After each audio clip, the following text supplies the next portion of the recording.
me, my name is Jesse Mojica. I'm the Executive Director of Parent Leadership at the Division of Family and Community Engagement.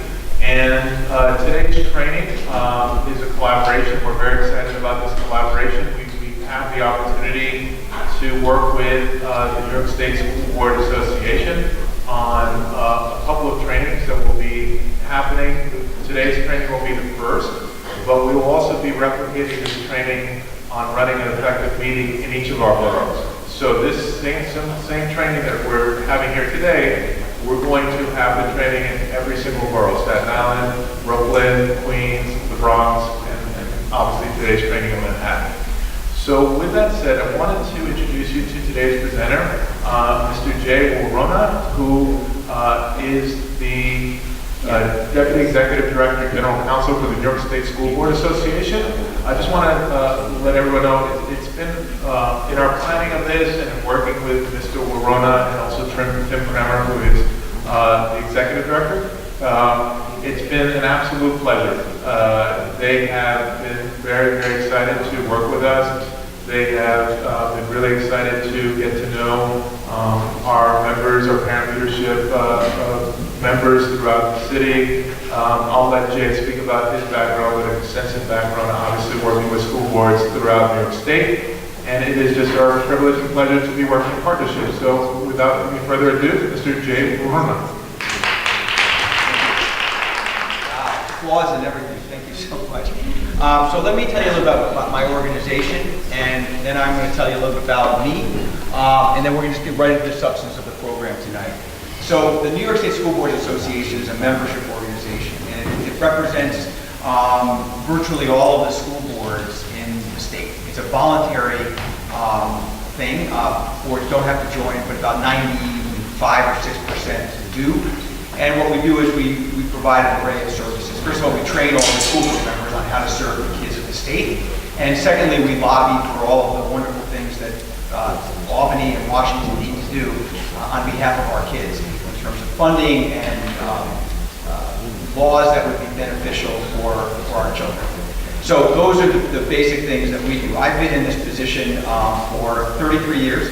I've raised 3 kids through the public education system in Albany, New York, upstate, and I became a grandfather just about 6 weeks ago. So, yeah, thank you. So kids and public education is something that I feel very, very committed to, and that's why I've stayed doing what I've done. So when we entered into this relationship with the New York City Department of Education, our intent was to be able to provide to all of you people who have a pretty awesome responsibility in providing services to the kids of your respective communities and all of the input that you're supposed to be getting from parents needs to go through you. And so my aim tonight, because this session has been entitled Running Effective Meetings, that could sound like an extremely boring topic, right? But the reason I don't think it's boring is because, number one, hopefully I'm not boring. And secondly, my thought is that if you don't run an effective meeting, all of the things that you want to do on behalf of your kids, all of the aspirations that you have for them are never going to get done. Because you're going to be basically deliberating ad nauseum around your respective board tables or your community education councils, president's councils, all of those places, and you're not going to really get things done. My understanding, and it's not necessarily a New York City thing, it's statewide. I always tell the boards of education around the state, and I'll tell you guys the same thing. Let all of your arguments be on substance. Let them not be on process. So tonight's session is going to be designed to get you really on the mark in being able to ensure that your process is so pure that all you can really do in your meetings is talk about the substance of what needs to be done. If you look around your table and you see that you're arguing over process issues, then perhaps you might not have gotten my message, okay? So tonight, hopefully, you'll be in a position not to do that. So first of all, I wanted to start with looking at what your legal authority is. You actually have a legal role that is brought to you by the New York State Legislature and also by the Department of Education in their regulations, but your purpose and your authority is clearly found in the education law. So there's things that you don't really have an opportunity to not do, things that you are required to do. President's councils are created and governed by chancellor's regulations, and so you folks have a very specific role if you're on president's councils that you really do need to be attentive to the regulations, because in the absence of understanding them, you will not necessarily be processing your work properly. You transact business by adopting resolutions and passing motions. So that's really important to note, because we're going to go through at the end of our discussion a little bit of Robert's Rules of Order, even though I know the Department of Education has scheduled for you some training, I believe in December, specifically on Robert's Rules of Order and Parliamentary Procedure. But I'm going to try to start that process so you understand and you can function as well as possible well before December, okay? So that's one of the things that we're going to talk about. The first thing that you need to know is that when you show up for your council meetings, you have to make sure, in essence, that there's a quorum present for purposes of being able to transact business. But what I'm reminded about by my friends at the DOE is when you have your Community Education Council general meetings, you of course have invited your public. Your superintendent is going to be there. So even if you don't have a quorum, it would be very dismissive of people to say, oh, just go home, we're not going to do anything. So you're probably still going to want to at least have a conversation with your public, even though you will be barred from conducting business in the sense of voting on things. So a quorum is necessary for you to understand. That is more than half and constitutes what you need to have present. Now, under the open meetings law, and rather the general construction law, which is a provision of New York State law, this has a little difference in it than Robert's Rules of Order. In Robert's Rules of Order, which we haven't talked about yet, but understand this, that it's a majority of those present and voting. So if you had 11 members that were necessary, 5 people are there, then you'd need 3 people to be able to vote on things, to transact business. That would be under Robert's Rules of Order, but not so much so for you guys under the general construction law. It requires that it's a majority of the whole number. So if you've got 11 people voting and that are required to vote, and let's say, God forbid, 2 people pass away, okay, so they're actually not able to come to your meeting, because here's the newsflash, they don't exist anymore, all right? If you're down to a particular number, 11 is still the magical number that constitutes the entity. So you're always going to be required to have 6 members constituting that quorum. So 6 people have to be present. That would be the good news if you got 6 people present. The bad news is, but for getting uniformity, every single person, unanimity, all of your 6 people voting in a particular way, then and only then are you going to be able to transact business. Okay? So 6 would be your magical number for our CECs. 6 people being necessary to adopt resolutions, because that would be considered the majority whole there. Your calendar meeting should proceed. Again, that bulleted item, or the part in red there underneath is important, because even if you don't have a quorum, again, as I said before, my friends at the DOE are asking very respectfully that you don't just dismiss your public, because that will not be very well received. But you should have some issues with your fellow members of your councils if you're not reaching the magical number of 6 at least to be showing up for a meeting. In fact, all 11 should be there, and we'll talk about that in a second. Now, one of the things that's important is some people, like you guys, I know that you're doing this for all of the money that you're making, right? You're very wealthy people, I was told. Everyone goes to a Broadway show every single night with all of the money that you're making. And of course, that's not true. But the fact of the matter is there's some people that get on boards of education around the state or community councils in New York City for hopefully the right reason, which is to serve the interests of your kids, to make your community as vibrant and as great as possible.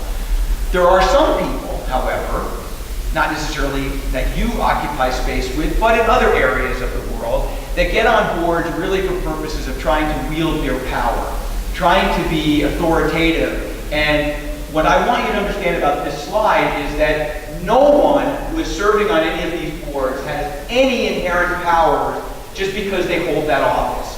Your powers really only exist if a majority of the council votes in a particular way. Then you have influenced that particular body. In the absence of having a majority vote, you got nothing. So if one person wanted to be somewhat dictatorial, the important thing for all of you is, and I'm going to try to give you some tips of the trade as to how to get people to work a little bit more cohesively with you. But in the absence of the person being cohesive, the fact of the matter is you should not be in a position to waste all of your time on one person or two people who are being obnoxious, right? There's ways to try to deal with them, but here's the thing, if you focus all of your attention on how to deal with their obnoxiousness, you will never get any of the stuff done that you have been asked to serve here.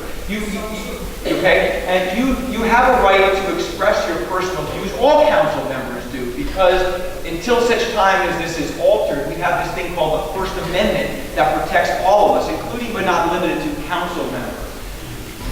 But if a person is going to express their personal views, they better make sure they're indicating it's their personal views and not that of the council, unless they are expressing what the council just voted on. Right? If you've taken action A, B, and C, whatever it is, and someone's expressing that, we just took action A, B, and C, that's fine. But if you believe that something should be done, and either your council hasn't yet voted this way, or perhaps they voted the opposite way, for you to express your viewpoint would be fine if you're expressing it as a person, but not as a council member. So you should be very clear to say, I am not speaking on behalf of the council. In fact, either my council has not taken a formal position or they did take a formal position, but this is my personal perspective. Now, in a best case scenario, we shouldn't be doing any of that. We should be part of an entity and we should be trying to serve that entity. So even though I might have a First Amendment right to express myself, the question is, in my doing that, that might be antagonistic to the body, am I really serving the greater good and the greater purpose? And that's, I'll be your Jiminy Cricket, your conscience, right? You've got to decide what is best for your community. So yes, you have a First Amendment right, but utilizing that First Amendment right is not always going to be in anyone's best interest, okay? Now, you guys know these things. It's just a quick review, and you can't read these words because the font is small. You have an even smaller font on your tables. And I know everybody's under 40 years of age, so no one's going to have a problem reading this very small font, okay? So you have to hold at least one meeting per month. The notice that's required is 72 hours. Why is it that is magical? Yes, because the New York State Legislature made every one of your meetings being governed by what we refer to as the Open Meetings Law. Okay? One of our Supreme Court justices said many years ago that sunshine is the best disinfectant. Okay? And that means that when we're serving the public good, the public gets to see what we're doing. And there's only one instance, which I'll get to in a few moments, in which the public will not have the ability to be present. And that's if you go into executive session, but more on that in a couple moments. You have to have meeting notices that include a statement of what the purpose of your meeting is, so that you're going to be providing your public with a clear understanding of why it holds value to them. If you don't let people know what it is you're planning on doing in your meetings, then, you might be holding a meeting in the absence of the public. And then you might say, well, that's pretty cool, because if nobody shows up, we can just get a whole bunch of things done very quickly. But the whole point that you might be really thinking about is you got on this particular council to serve your community. You want to open up your arms to them. You want them to know that they are a vibrant force, that they're not only invited to the meeting, but you want them to be there. And what better way to show that you don't want them to be there if you're somewhat secretive about what your purpose of having this meeting is all about. And you are required to participate participate in trainings and continuing education programs like the one tonight, even though I know every one of you, even though you're required to be here, would be here anyway. And don't tell me otherwise because it'll hurt my feelings too much.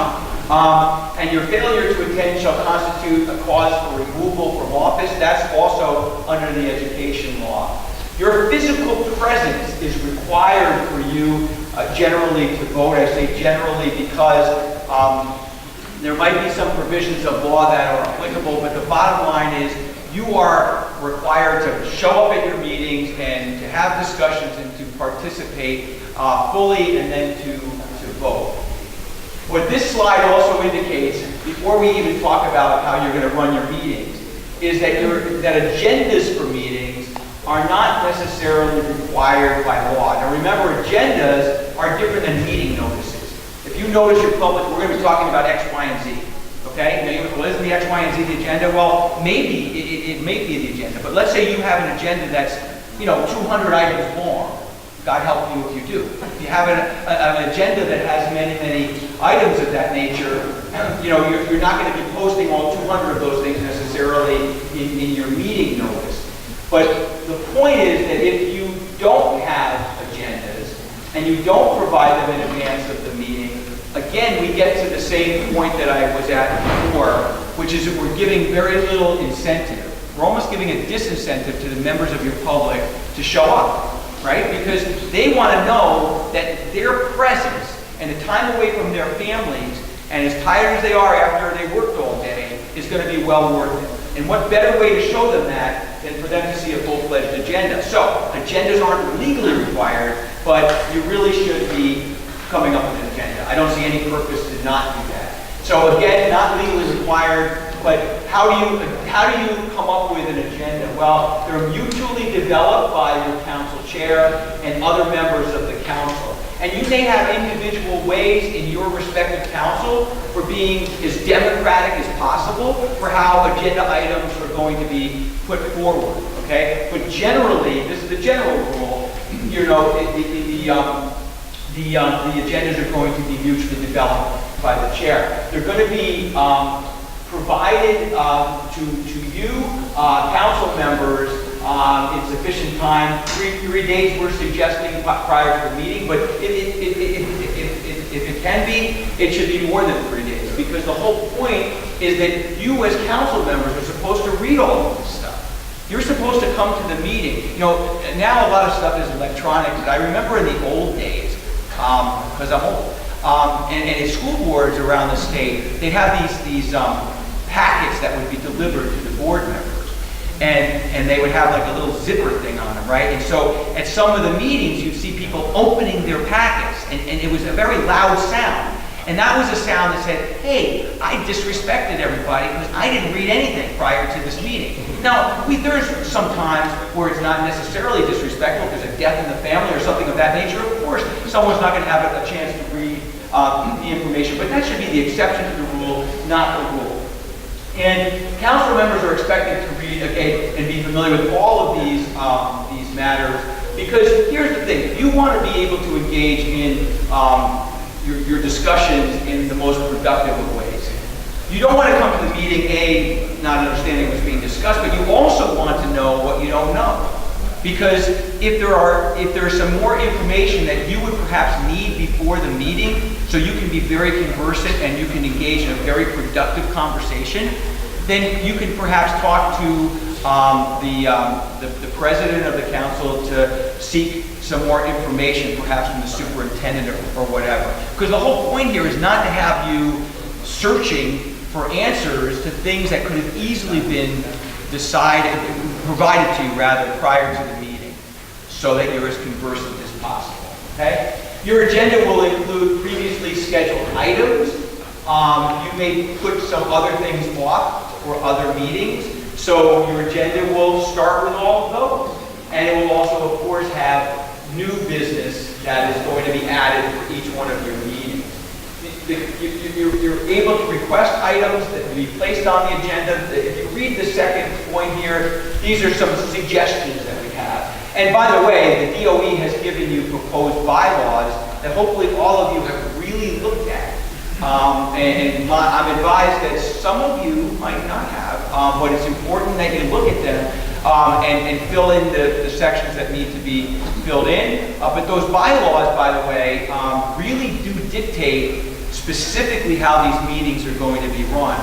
So if you have adopted those and you don't really understand what they are, then you're following provisions, or you're not following provisions that you have already agreed to follow, and that's problematic. So council members may request that items be placed on the agenda for consideration. They can contact the council chair. We're suggesting 5 to 10 business days prior to the meeting. That's not a magical number, but you want to give them enough time. The council chair is going to determine whether to include the item on. Not all recommended topics must be on the agenda. You know, we have most of our presidents of our councils that are somewhat magnanimous. They want to make sure that they're practicing democracy. So if people really want certain items to be on there, generally they're going to make sure that they are. But sometimes you may have a council member who is not really in the job for the right reasons.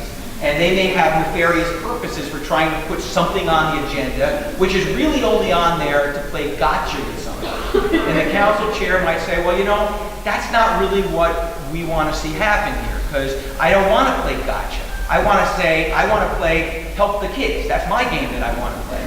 So not all items would necessarily be put on there, but you can read more about that. Now, in the event that there's exigent circumstances that require an item to be added to the agenda, nobody should freak out, say, hey, you didn't give me notice of that, because maybe there's an emergency circumstance. So if that happens, hopefully you'll be able to get an updated agenda, at least prior to the start of the meeting, so you'll know about items that have been added to the agenda. Okay? That's generally the way these meetings are supposed to work in that way. So we're suggesting that best practice would suggest that all of the supporting material, the records, the information that will be discussed should be released to the public 2 days or more prior to the council meeting, except for those documents made confidential by law or not subject to release. Now, what does that mean in English? What that is telling us is that under the Open Meetings Law, we are required to provide the public with advance notification of the substance of this stuff that we're going to be discussing, right? Because think of it this way. If you were required to hold your meetings in public, and let's say what we did was, let's say you're watching it on television, and somebody just turns the sound off. So they get to watch the people going like this.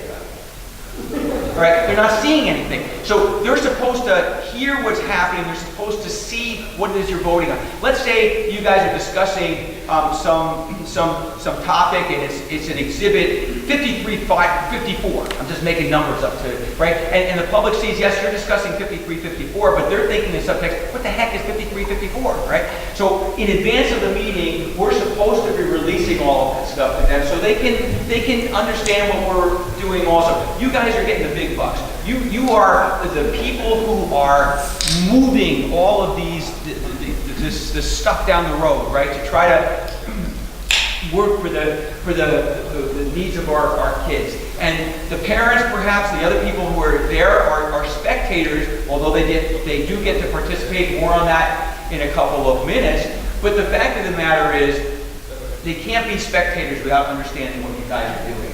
A running list of future meeting agenda items will be maintained by the administrative assistant, because you guys might say, hey, we really should discuss X, Y, and Z. The chair might say, that's great, but you know what, it's 10:30 tonight, and we all have to get out of here at some point, so why don't we put that on for a future agenda item, okay? And so that doesn't get lost in the sauce, we're supposed to make sure that we actually make good on that, as opposed to just, being disingenuous and suggesting to somebody that we'll talk about it later. We never intend to do that, or we know we're going to forget. So the running list of these items will be maintained by our administrative assistant. The council chair is supposed to review it and focus on that as we move forward. Now, as we prepare for our meetings, we are encouraged to ask for information related to meeting agenda items. This slide pertains to something that I just said before, but I want to say it again because it's important. If you have a request for information about agenda items, you should try to make those request at least 3 business days prior to the scheduled meeting, or with sufficient time to allow for the preparation of the response. Because here's the thing. If you were to ask for information, and let's say it's really important that you get that information, because you can't decide, your counsel can't decide without that information. If you wait to the last minute, what's likely to happen? The superintendent may not have that information, or not even know the question has come up, and he or she is going to have to say, we'll get back to you. Well, that's kind of irritating, right? Because then we can't actually, have a conversation about something of substance when we were scheduled to. So let us not allow any of our council members to play gotcha with our staff, whether it be the superintendent or anybody else that works for the superintendent. Let's make sure that if we're going to be asking for information, and hopefully it is pertinent to the agenda items, we give them advance notice. So nobody is caught in this horrible position. In fact, on my board of directors, we have a corporation that's made up of school board members or volunteers themselves from all over the state.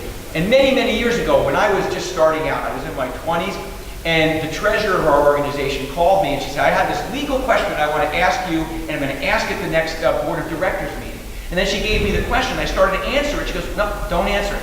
I'm just putting you on notice that I'm going to ask that question, and I want to make sure that you can provide the appropriate response to all of the board members, because that's important, and I don't want you to perceive that I'm playing gotcha with you. Boy, did I appreciate that. And that's how we should all try to progress with our requests, because that's the only way we're going to serve the greater good. And by the way, in any information that we're requesting really should be sent to all council members. Because maybe there's a council member that has a question, and shame on anybody else, they should ask the same question if they were thinking about it. Okay, maybe the information is really, really important, and everybody should have that same information so that we can be making decisions for the same body of information. Your meetings are open to the public. We talked about that at the Open Meetings Law. If you ever hear about references to the Public Officers Law, that is, the Open Meetings Law is part of the Public Officers Law. I know, who cares where it is in the law, but I don't want you to be confused. If you hear about the Public Officers Law, you'll know they're referring to the Open Meetings Law. You guys know you have calendar meetings. You know you have business meetings. And you know you have committee meetings and you have special meetings. All of those meetings must be open to the public. Now, many of you will say, well, wait a minute, at our business meetings, we don't vote. We don't make decisions. We just discuss stuff. So that's not going to have to be open to the public, right? And the answer is no, all of the meetings have to be, because under the Open Meetings Law, just so you all know this, it doesn't just apply to things that you decide. It applies to any time you are discussing public business. So at your business meetings, you're discussing public business, even though you're not positioned to vote on anything. Okay? So there is applicability still there as well. And again, 72 hours notice requirements, we talked about that. Has to be prominently placed in public places. Executive sessions are allowed, but only for certain matters which are listed in the Open Meetings Law, and I'm going to talk about that in just a moment. But for example, if you were discussing the employment or a problem or whatever that you were having with your administrative assistant, which is pretty much the only employee that you are directly employing, you do have a relationship with your superintendent. You're supposed to be, making it clear what your thoughts are about that individual's progress, etc. But if you're going to have a discussion about your administrative assistant, that would only be appropriate in executive session because it pertains to a matter of personnel. Yeah. Just quickly. And I'm going to give you the mic so everybody hears you. For the meeting, Yeah. what about subcommittee meetings? Are Okay. they open meeting law? Okay, so subcommittee meetings generally would also be considered to be open to the public as well. There's some exceptions to that, but let's assume for the sake of argument that all of them would be. And if you think about it, it's because why would we ever want to bar the public, right? We'd want to bar them if we're afraid of getting sued because we're dealing with some personnel matter or whatever, but I assume that all of your subcommittee meetings are still really dealing with public business, etc. Okay? So I don't think there really would be a reason to not have those conducted. Now, if you had a subcommittee, of, let's say, faculty members of a particular school, maybe that wouldn't be required. So it really depends on what that subcommittee is, okay? You're generally going to observe Parliamentary Procedure, Robert's Rules of Order. No one's going to walk out of here tonight not knowing Robert's Rules of Order.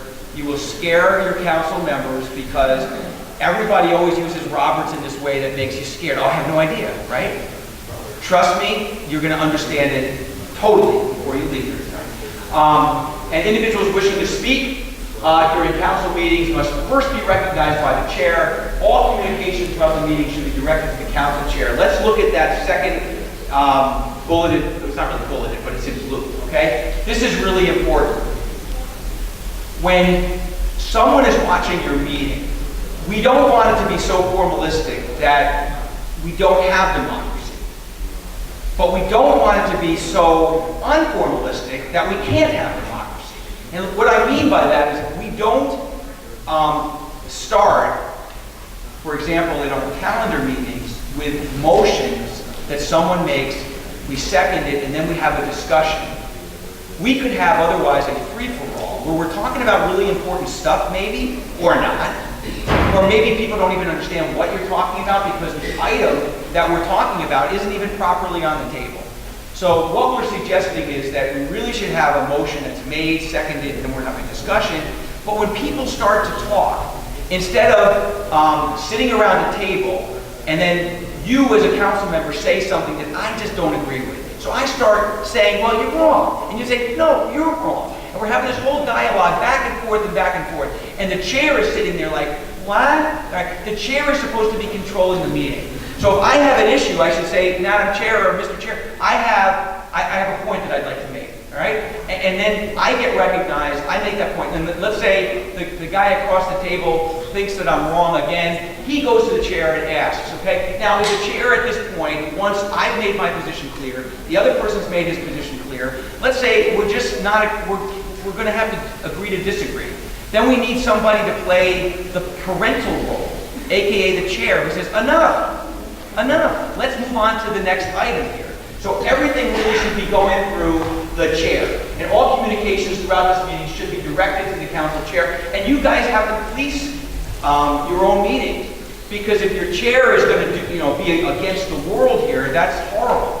So if you see that your chair is trying to establish the rules of the game, which only make perfect sense, and that is being instantly violated by fellow council members, the chair will hopefully tell that person, but you need to help your chair because they're not going to be in a position to be able to do it alone.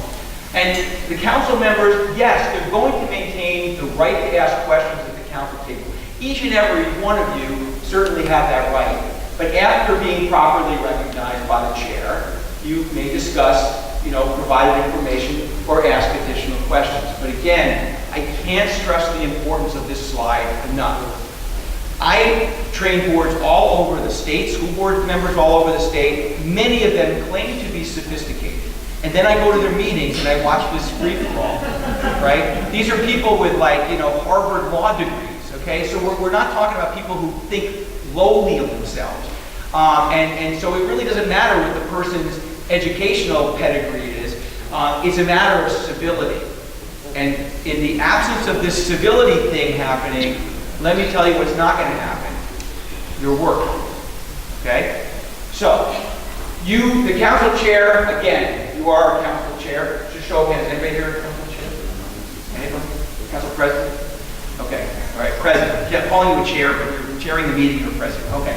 So you shall allow each council member to speak on each issue being considered for a previously determined period. For example, 3 minutes. That's actually what the suggested language is in the bylaws.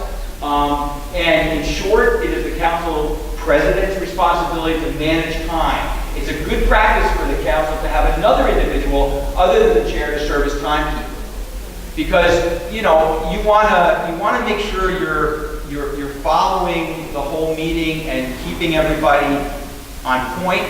And if you also have to be looking at the clock and say, oh, he's just about to run out of time, I'm going to be focusing on the clock and not on the fact that maybe what he's talking about is totally inconsistent with what we're supposed to be discussing here. Okay? You want to also ensure that before a member is allowed to speak to an issue for a second time, each member who has not spoken is provided an opportunity. You don't want to have members of your council who leave the meeting saying, you know, this is stupid. I might as well not even show up. I never get an opportunity to say anything, right? And sometimes these very quiet people keep this all within themselves. And the person really who has the potential to be blamed is really the council president. Because they have to make sure that people who are, it's easier for them to speak, don't monopolize the conversation. Now, if nobody else wants to speak, fine, monopolize away. But if there are people who want to speak, how would the chair, the president know that? Well, you'd ask. You've spoken twice on this matter. Certainly want to hear from you again. Don't want to cut you off, but I want to hear first as to whether there's any other person sitting around this table who have some items to add. Because I want to make sure all voices are heard. That's what the president should be trying to see. All right? In the absence of that, we may have people leaving very disappointed, or worse yet, very angry. Ensure that the discussion pertains to the current agenda item being addressed, and halt discussion that doesn't apply. Okay, you can say, look, what you're raising is a really good thing. I'm not debating the substance of what it is you're talking about. But what's before us is X, Y, and Z. You're talking very passionately, and God bless you, very passionately about A, B, and C. As you may notice, that's our 5th agenda item. So let's come back to that 5 items from now. Because otherwise what's going to happen is we're never going to get our work done. And if what's happening in your brain as I'm talking is, this is basic stuff. Yes, it is. It's very basic stuff. It's how we engage in civility. And the problem is, many of us, when we're sitting around the table, will join that table, right, with people who have been there for a while. And we think, oh, that's the rules of the game. We're supposed to yell at each other. Or I'm supposed to be rude to be able to get noticed. And none of that's supposed to be what's happening here. We actually are trying to bring the other people who have been on for a while and are a little bit less educable, to be honest, because they like the way they're doing things. In some instances, they could be the best people on the face of the earth. Their heart's in the right place. But nothing gets done at their meetings because they just don't have the ability to do that.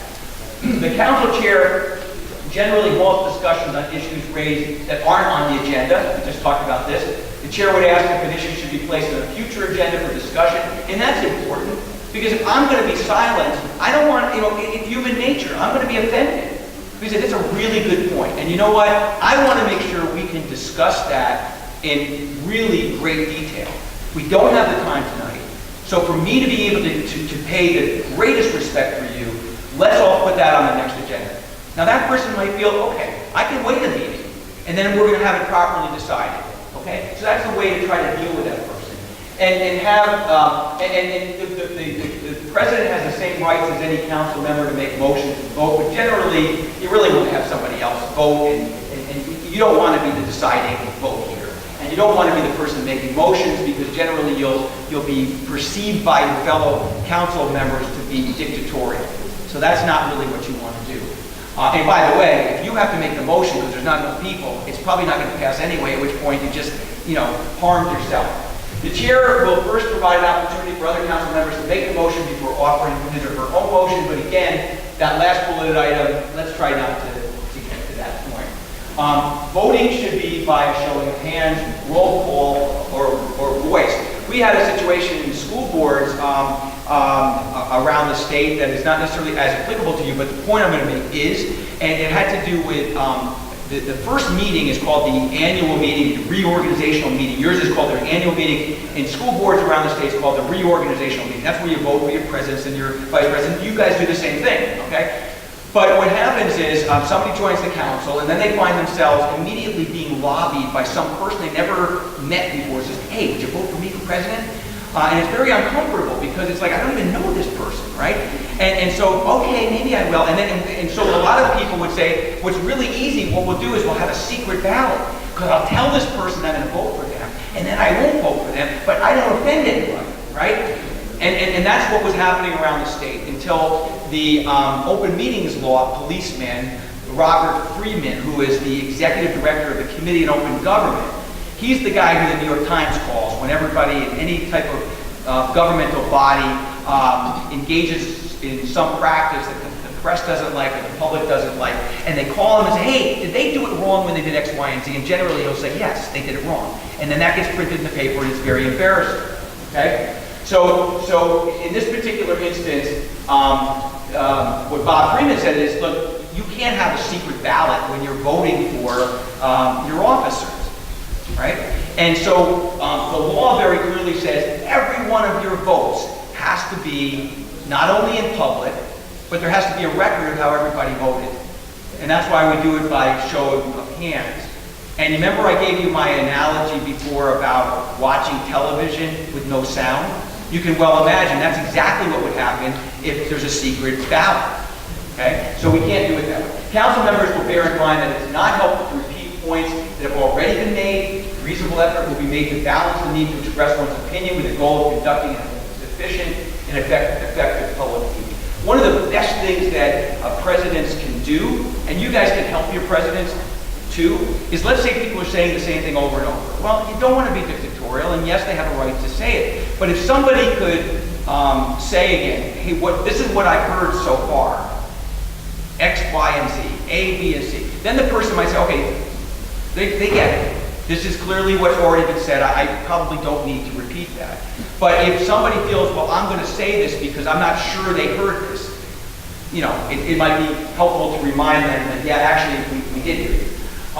Your meeting notices is required and set by statute. We just talked about that. You have to post your records to be discussed at the meeting on your website and provide copies. And we talked about this already, but what I wanted to just mention about this slide is if somebody wants to get your records, there's another law that you guys are subject to also, which is called the Freedom of Information Law, right? So there's the Open Meetings Law that requires your meetings to be in public. And then there's a Freedom of Information Law that requires, for the most part, most of the documents that you guys are looking at or reviewing to be shared with the public. There's some exceptions to that. But know that the Freedom of Information Law is applicable in any proposed resolution, motion, or any amendment. All of that stuff has to be shared with the public. Why wouldn't we, right? But we don't want to be in a position to have the embarrassment where the whole public says, well, oh, they're hiding something. Then they never trust us. Let them disagree with the substance of our decisions, but let them not think we're nefarious, horrible people who want to bury things. That's a really bad place for your counsel to be. So under the Freedom of Information Law, it grants the public access to all of your records. A record is any information which is kept, held, filed, produced by, with, or for the council in any physical form whatsoever. That is right from the public officers law, that particular provision. And but if somebody wants documents from you that haven't been created, they want you to do an analysis for them of where your students are performing in certain areas or whatever. And let's say that that's not something you guys compile for the state education department. That would be a brand new research project. Under the Freedom of Information Law, people can't dictate that you produce things that don't exist. You would have to give them things that do exist, and that's what this is about. So it does apply, as I said, it being the Open Meetings Law, to all of your council meetings, your work sessions, which of course are your business meetings, your planning meetings, your committees consisting solely of council members. And again, when you ask me that question, if that subcommittee or committee is not really, council members, and it might not even be looking at, like it's performing a government function, because I don't know specifically what you're referring to, it might not be, but generally most are, and that's why I answered it that way. The Open Meeting Law doesn't apply to casual encounters. So let's say, there's a majority of your council that decides after your meeting, which weirdly enough ends really early, to go to a restaurant to eat because you're really hungry, and you just all show up at the same time. That's a casual encounter. Or the frozen food section of the supermarket, okay? Right? That's not something that we have to notice our public because, ooh, we just showed up. But we want to be careful. We don't want people to overhear us talking about, council matters because they'll say you just violated the Open Meetings Law. I said, no, I just showed up at the frozen food section. Okay, I didn't violate it. Well, tried explaining that to somebody who's already negative, right? So we really want to be very careful about that. Executive sessions, I promised to talk about that, and let's do that. It requires a majority vote of your council to go into executive session. And you may invite guests because you may have a particular question that needs to be addressed by a staff person of the district. That person generally would only remain for that segment, because if they were hearing everything that you're talking about, right, as opposed to you just engaging in a transactional conversation with this person, you know, you're asking this person to give you information. If they're hearing you discuss stuff, they may not have an obligation to keep confidential what was happening in this particular session. So you can go in now. These are the matters that you can go in and discuss. Many of them will not be applicable to you as council members, because this is a list that the open meetings law contains, right? So this applies to all public bodies in the state. So any discussions involving proposed, pending, or current litigation, that is appropriate to go in and discuss. You can talk about the medical, financial, credit, or employment history of a particular person or corporation, you know, or matters leading to the appointment, employment, promotion, demotion, discipline, suspension, dismissal, or removal of a particular person. There are other provisions. I don't think I have a slide that has that yet, because it's not as pertinent, but there's things about, like, that matters that if not kept confidential would imperil the safety of your kids. So let's say, God forbid, there's some type of you know, threat of terrorism, and you were brought into the discussion about this, and you know, you wouldn't have to be discussing that in an open session, advertising to those people who might want to harm our children exactly how to do so, right? So those would be things that you could go into an executive session.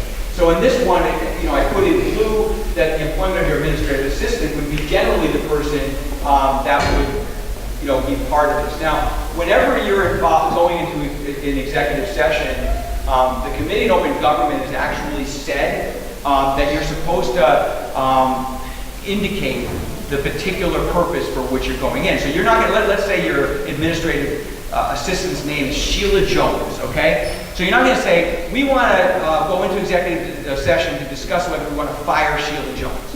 Okay, you're not going to say that. But what you would say is, we'd like to make a motion to go into executive session to discuss an employment matter relating to the possible discipline of a particular employee. You would literally use those words, of a particular employee, right? And then the public and the press that's assembled there will know why you're going into executive session, right?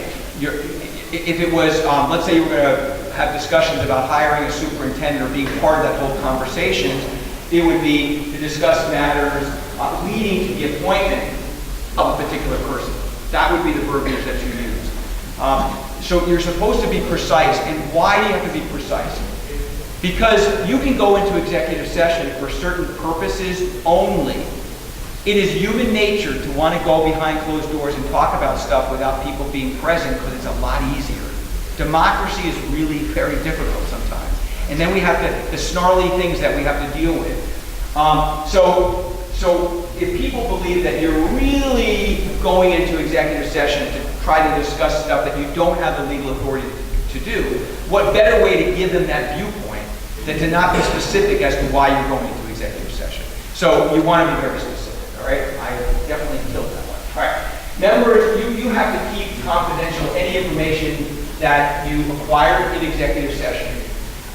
Just so you know, and it doesn't pertain to you because you guys are not school board members, but last Christmas, about a year ago, you guys might have read in the newspaper, it was a big deal, a school board member in Buffalo, New York, Carl Palladino, okay, decided to write in a newspaper, and he was quoted, he was asked, hey, what are some of your news, what would you like to see for the new year? And he wrote some things about the Obamas, who were still in office, that were extremely offensive. They were racist statements, and the majority of the school board happens to be African-American women. There's 9 members on that board, 3 members are Caucasian, 6 members are African-American. And needless to say, the district represents kids mostly of color. So racism is never acceptable. But when you're a school board member or a council member, right, representing individuals mostly of color, the whole thought is, how can this person really perform their duties in a way that's going to serve our kids, right? So the school board had a conversation in executive session with their school attorney about ways in which they could remove this individual. And they were counseled by their school attorney that, you know what, at the end of the day, as horrible as what he said is, he might not be able to be removed from office because of what he said about the Obamas, because sadly or happily, depending on one's perspective, he has a First Amendment right. But what he did do is he decided after Christmas to write another article. And the article that he wrote was he wanted to show how idiotic the rest of the board members were when they went into executive session and they had conversations, because school boards, unlike you guys and the rest of the state, are dealing with collective bargaining matters. And the teacher's contract had been out for 12 years, the longest in New York State history. And so there were discussions about how to bring that contract to fruition and to get it completed. So he wrote this article in a newspaper, basically indicating what imbeciles his fellow board members were. And by the way, so was the superintendent, that then caved to the union. At which point, the board then brought a removal petition against this individual in front of Mary Ellen Elia, our commissioner. And I was involved in that particular hearing over a course of 5 days. And ultimately, the commissioner removed him. Now, great story, interesting, after you all were working all day and you're tired and trying to keep it interesting. But the reason I tell you this is he was removed for precisely what you guys could be removed. He was removed for disclosing information made confidential during executive session, right? So that's an example of, because, you know, if I just tell you the rule, you know, you write it down and you think, okay, when am I going to get home? What am I have to do tomorrow? Understand that this was a big deal in New York State this year, and you don't want to be that person, even if you don't have a hatred in your heart, as he was perceived by many people to have. He nevertheless, did not decide to keep confidences. In fact, during the oral argument, he was asked if he would do it again. And he said, well, I'll follow the laws that I agree with. By the way, note to file, that's not what you guys want to say. You're going to follow all of the laws that are applicable to you as council members. All right, public participation at meetings. There are rules for the maintenance of order on your school property, and it applies to attendance at meetings. You guys have a multitude of public comment periods, I understand, right? It happens at the end of your meetings, it happens even during the meetings when people are asking questions. But again, make sure that if people are asking questions and you permit that form of democracy, and that's wonderful, it all goes through the chair. And make sure council members are not going back and forth with the people who are speaking as well. They could raise their hands and be noticed by the chair to perhaps provide a comment, but it shouldn't be a discussion which is a free-for-all. Because that, I promise you, is going to lead to an 11 p.m. end time. And here's the horrible thing about that. Not only are you tired, but you might have only done 3 of your 12 items for your agenda. That's not going to be helpful, okay? So you really want to make sure that your public comment period sets time limits, limits subject matters. You know, one of the subject matters that you guys have rules from the DOE that are really well written. In fact, I hope that you guys each have a copy of these, but it's entitled the Guide for Education Council's Bylaws. It's really well written, but what it does say here is that, you know, one of the subject matters that really is supposed to be forbidden is discussions about staff, personnel, right? I raised 3 kids. I know that my kids had some really phenomenal teachers. And they also had some that were not so much so phenomenal, right? And if somebody were to get up during a public comment period and say something like, you know, this particular instructor is the devil's spawn, all right? What we're venturing into perhaps is a defamation action against, you know, the council for allowing that discussion to occur, because issues of personnel are very important. If somebody really is not serving our kids, that does need to be dealt with. But it's not going to be dealt with in a public forum. We don't engage in public flogging. That's not what we do. And one of the things you should know from a First Amendment perspective, let's say somebody gets up there and says, I just want to say that Mrs. Anderson, my son's 5th grade teacher, is the reason my child's in Harvard right now. She nurtured him. He couldn't do anything without her. Now, who wouldn't want to hear this, right? This is incredible, including Mrs. Anderson's family. But if you permit that person to get up and say all these nice things, you can't then disallow somebody to get up and talk about personnel issues from a negative perspective. Because from a First Amendment perspective, you have allowed the subject matter of personnel, you just didn't like the person's perspective. Okay, so you want to make sure that doesn't happen. If you know that people are really upset about something, and they're all going to come in droves, there's going to be hundreds and hundreds of people at your meeting. What you're supposed to do under the open meetings law is to make sure that your meeting rooms are of adequate size to accommodate all of the members of the public who wish to speak. Now, there might be circumstances beyond your control, but if you know that there's going to be some major issue and the space that you occupy just isn't enough, we really should be working towards the goal of trying to make sure our room is going to be big enough, because the open meetings law requires that. The public has a right to record meetings for broadcast by audio or video means. We've become a very technological world. When I first used to talk about this aspect of the open meetings law, it was in the days of like those gigantic camcorders. Remember those really big things that somebody had to wear on their arm and then they get a hernia, right? And if somebody was standing and they were filming somebody, you couldn't see behind them, right? So the rules of the law basically required that the person could tape things, but if they were obstructing views, etc., they wouldn't be permitted. Now, of course, people can tape, with something that is as small as a pen, so it really doesn't become an issue.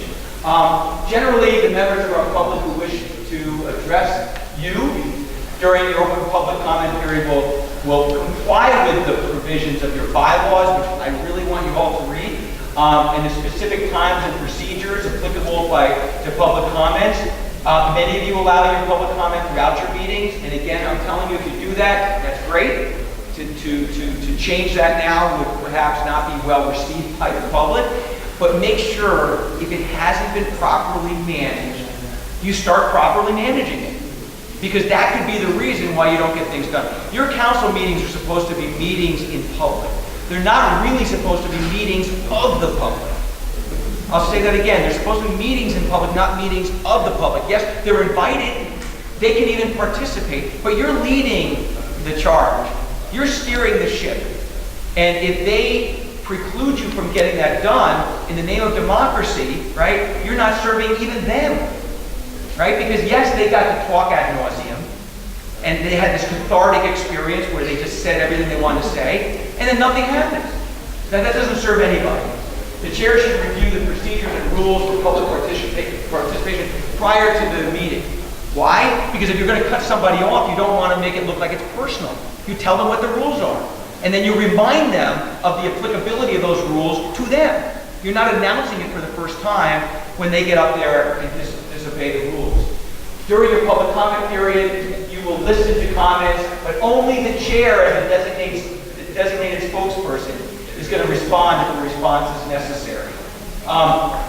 You'll correct misstatements, perhaps. I think it's ridiculous that you guys are doing X, Y, and Z. Of course the chair should say if they know it's wrong. Well, I understand, I get where you're coming from, but that's not accurate. We aren't doing X, Y, and Z, we're doing A, B, and C. Refer the speaker to applicable council policy which relates to their comments. Because, for example, they have personnel issues, they should be directed to the superintendent. And they should be dealing with all of the important issues of personnel, etc. Now, if the superintendent and the administrative staff is never responsive to anybody, that's a conversation perhaps in executive session at some future point in time. But on a case-by-case basis, that's not your call. Placing items on the future agenda, okay, those are all things that you could talk to your public about. Members of the public will be cautioned that personnel matters and individual student matters are not proper subjects. I was at a meeting once where this woman got up and she was very passionate about talking about what her child isn't getting. Her child was a child with disabilities, and quite frankly, it was a horrific tale of woe.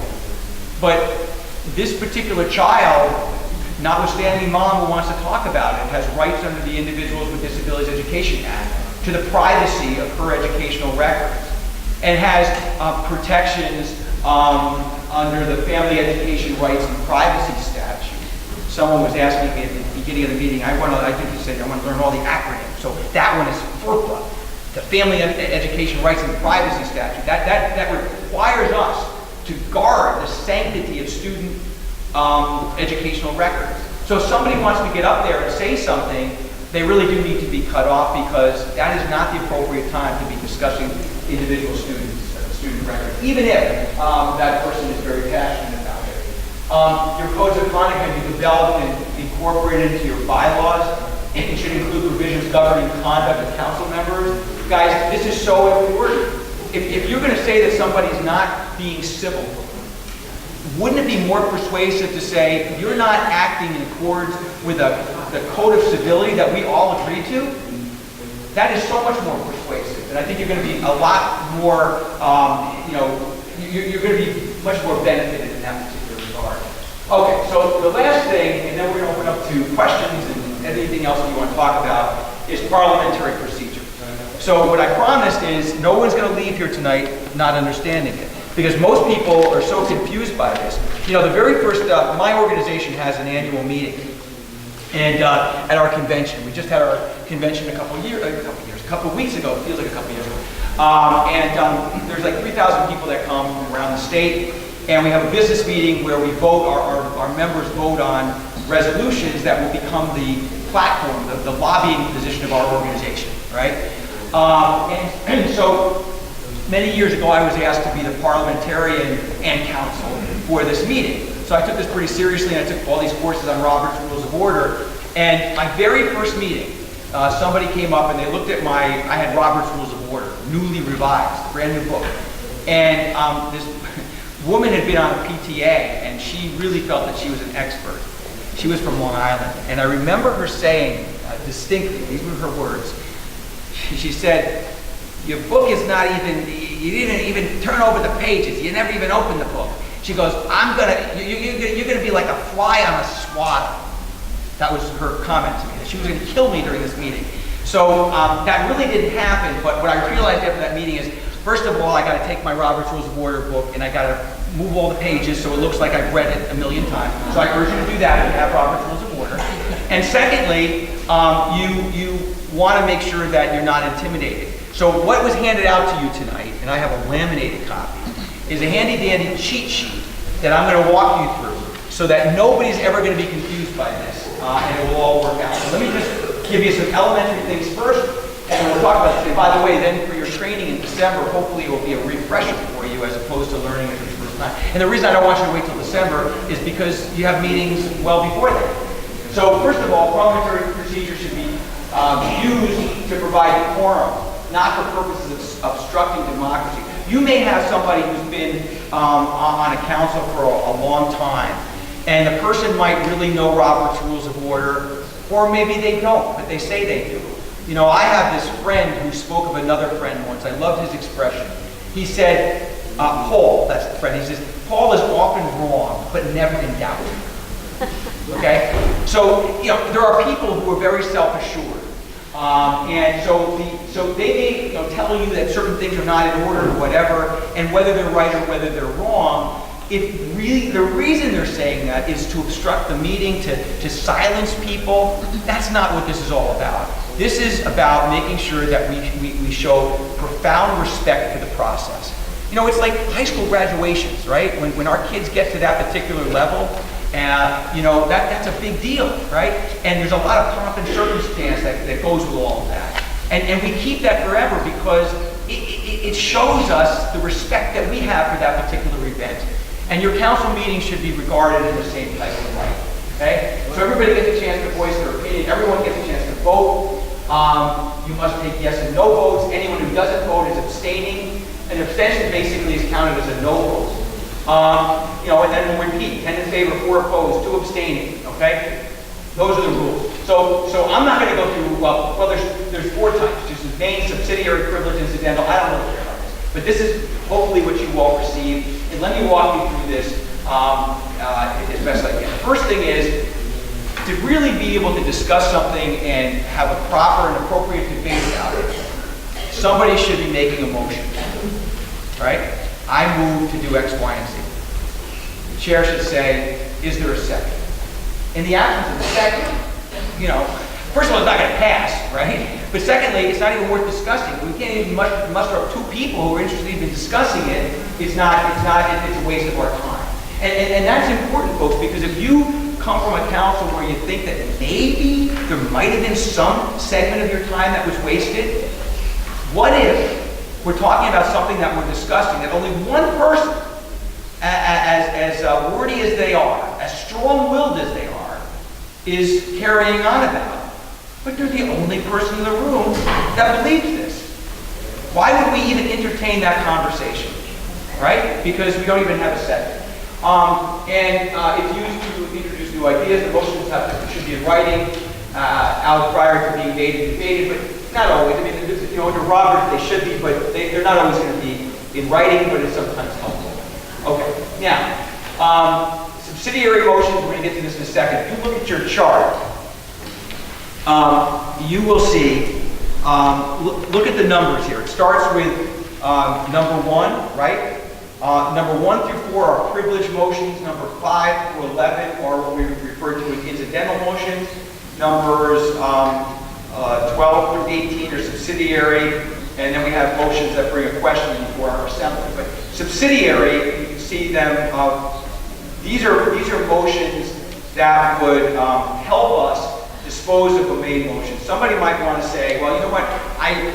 This is important, but I want to table this. Let's table this to the end of tonight because so-and-so is supposed to show up, and I think they're going to be here at 8:30.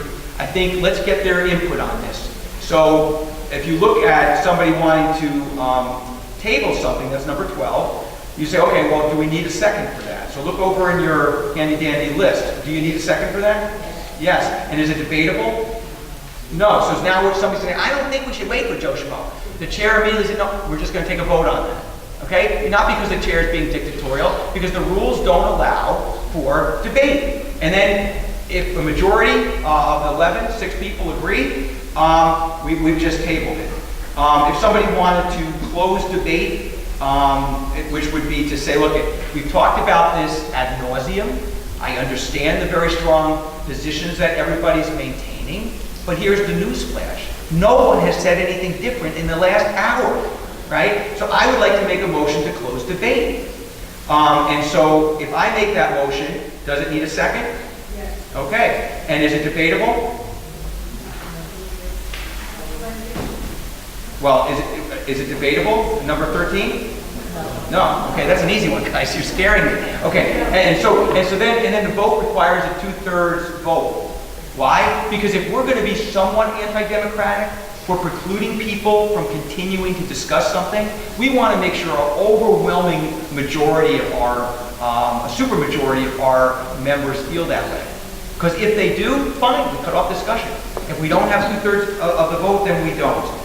Somebody wants to, and we'll come back to those in a second. So those are subsidiary motions. We also have privilege motions, which you'll see on the top here. Somebody wants to adjourn the meeting because they're tired. I guess you'll see where that goes. Someone might want to ask the question of privilege, which would basically be to ask the chair or the president some question. And you can see the way that goes. And we're going to go back to that in just a few moments because I have an exercise to walk you through. Incidental motions related to pending business and must be decided immediately. So the incidental motions are numbers 5 through 11. So for example, and here's the thing about this chart. You see where the main motion is? What number is that? I knew it was 18, but I'm asking you because I want to make sure you're all awake. This is important to me. All right. So you see the main motion is 18. The way this list works, folks, is if somebody makes a motion for anything that is above another thing that we're discussing, the other thing takes precedence. So if somebody says, I want to make a motion to do X, Y, and Z, that's now, we get a second, it's going to be debated. Everybody, right? Now somebody wants to amend that. Okay, I like that resolution, but I want to amend it slightly. If a person, now that we're discussing that resolution, wants to amend it, I ask you guys this question. If I make a motion to amend, is that properly in order at that time? The answer is yes, because that's number 16. and it's 2 above number 18. Okay, so as we move all the way up to the list, those are the things that take the immediate precedence. Okay, if somebody wanted to, close debate, that goes even before we get to the amendment, right? Because that takes precedence, because that's number 13. It's a very easy way of approaching this. This is just a little cheat sheet for you, okay? And then we have so basically we have a good debate. It's directed to the chairperson, not another speaker. We use facts and new points to support our discussion. We don't repeat others. And it has to be about whatever is currently up for discussion. The president has a pretty big job. They have to stay abreast of what's being discussed. Again, not for purposes of being dictatorial, but keeping you guys on point here. You guys are parents. When your kids aren't doing their homework, what do? Get back on it. You got to do your homework, right? You're keeping them on task. If your council members want to discuss something, God bless them. They can be very passionate about that stuff, but it's got to be properly before us, and if it's not, we got to move on. So here's the end of this little thing to teach you Robert's Rules of Order, so you'll never forget it. You all ready? Okay. So here's what we're going to do. So the main motion is used to introduce an idea. So here's how we're going to do this. So let's say you make a motion to buy me, Jay Worona, a red car. Okay? Thank you very much, because I would really like the red car. So that's the motion. So for us to have that properly discussed, what do we have to have? A second. Very good. So we're going to have a second. And now, after the second, we're going to be discussing what? Whether we should buy Jay Worona a car. Right? Okay? And we're back into our list. All right. So, now, somebody wants to make an amendment rather. And let's say they say, I move to amend by striking red and inserting blue. I don't mind that Jay gets a car, but I don't want it to be red. I want it to be blue. Okay? If you look at your handy-dandy list here, remember I told you the things that have precedence or anything above the main motion. What is the amendment? That's number what? 16. So is that properly in order? If we're discussing whether you should buy me a red car and somebody wants to have that motion amended to talk about whether it should be blue? Yes or no? Yes. Okay, so the chair or the president will say, okay, that's properly in order. Do I hear a second? Like an auction, right? Do I hear, right? So now, if there's a second, now what are we discussing? What's the discussion? Okay, so now let's say something, I really think that Jay shouldn't get a car at all. I think he's just not deserving. He's not that nice of a guy. What are we supposed to do at that point in time? No, the president should say, that's not the issue. That's the underlying motion. The underlying motion is whether Jay deserves a car. We're going to come back to that. We're going to discuss that. But right now, if we were to get him a car, the issue is, should it be blue or red? That's it.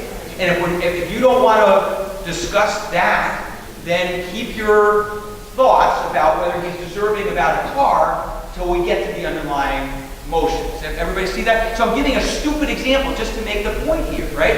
And so we have to focus on the specifics of what's in front of us. And what's in front of us with this amendment, once it gets a second, is should it be blue or red? I like red. I don't like it. I like it. So that would be properly in order. Okay? And I just put on the right side all the things that are on that chart, so everybody can go through those. Okay. So under Robert's Rules of Order, just so you know, it never gets more complicated than this. But sadly, Robert's Rules of Order does allow it to be this complicated. We can have 2 pending amendments at the same time. So remember, the underlying resolution was, should Jay Worona get a red car? Right? Pending now, after somebody seconds it, is whether that car really should be blue. Right? Somebody now can make an amendment and say, I want to amend it to insert the word shiny in front of blue. Okay? If there's a second, now what are we discussing? Whether, if we were to buy Jay a car, and if it was to be red or blue, whether it should be shiny. And if the people aren't discussing whether they like or don't like the car being shiny, their particular discussion is not properly in order. Follow what I'm saying? Stupid example, but it's making the point, right? You see what I'm saying? Okay, now, when you use Windows on your computer, and you have different, windows that are up, and you have your little X's on the right side, you exit out, and you get to the screen below that, and you exit out, and that's the way it works with Robert's Rules of Order. So as soon as we have dispensed with whether or not that the car that I might or might get, blue or red as it might be, should be shiny, as soon as we dispense that, let's say it goes down, okay? So now we go back to whether it should be blue or red. Right? But if it doesn't go down, the car, if we get it, it's got to be shiny. We still haven't decided whether we're buying the car, and we still haven't decided what color it is. But we know it's going to be shiny. But if this amendment is defeated, when I get my car, if I get my car, if it's red or blue, it's not going to be shiny. Okay? Okay, let me go back to it. Okay, so, and then we go back to whether it should be blue or red. Let's say, the blue, the amendment as to whether it should be blue is defeated. So now we're back to whether you should buy Jay a red car, which was the underlying resolution. And now we're having that full discussion. So even though we've discussed till the cows come home, right, the conversation of color and shininess, we still now have to discuss whether I get one at all, right? And after we dispense with that, and people are maybe, they might not necessarily want to have this conversation because it's going on way too long. Somebody might say, hey, I want to close debate on this. And if they were to make that motion, which is number 13, you see that does take precedence. We need a 2/3 vote, but they could do that. Somebody could they could do the following. They could say, you know what, Jay's a really good guy, but I don't know whether we have enough money to buy him a car. And maybe we should do a background check because I think he's a good guy, but maybe he's not a good guy. And if he's not a good guy, I don't really want to get him this car. So if we refer something to a committee, then that's a way of dispensing with our business this particular evening. We would come back to discuss it after whatever committee we referred it to is done with its business with a formal recommendation to us as to what we should do. Okay, so that would be a way of dealing with that. And you can see referring a matter to a committee is number 15 on our handy-dandy list here. And if somebody were to make that motion, it requires a second. It is debatable, and we would need a majority to do that. Okay? So if you look at this cheat sheet, there's never a time when you should be confused by Robert's Rules of Order, right? And most people that are experts in this don't want you to know it's this simple. But it really is. So if somebody is not really being attentive to how these discussions should go, you can keep them attentive by having a copy of my cheat sheet. Also, a couple things I just wanted to mention, and then I'll go to questions, and we'll call it a night here. If you look at number, number 5, a point of order. Let's say we're talking about something, and we're going back and forth, and we have a council member who says, I have to be honest, I don't even know what we're talking about, right? There's a point of order. I'd like to ask, what are we talking about here, right? Well, let's say we had this nuttiness with the car and the shiny and the red and the blue, and there's a discussion, and then hopefully the president's saying, look, we're only voting on whether it's going to be shiny, we're only discussing whether it's going to be red or blue, but let's say the chair or the president isn't heard or is not that explicit, and the person says, I have no idea what's going on. You can see that goes all the way up to number 5. So at any point in time, someone can say, I have a point of order. I don't understand what we're doing. Please explain it to me. So this is not a person who is interrupting for purposes of trying to provide your perspective, right? To try to take over the meeting. You're saying, I want to participate. I don't know what we're talking about, okay? So you can see Robert's Rules of Order has in it information that pertains to that as well. And then 2 more things. There is the motion to reconsider. Let's say you guys voted on something. All right, we got a majority. We're good to go. And then somebody has this epiphany. Oh my God, did we just do that? I forgot about the fact that that's going to mess us up entirely, right?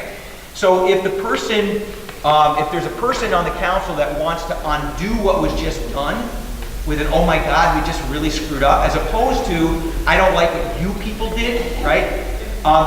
Because I might be a person who is having an oh my God moment, right? And so if you look at the motion to let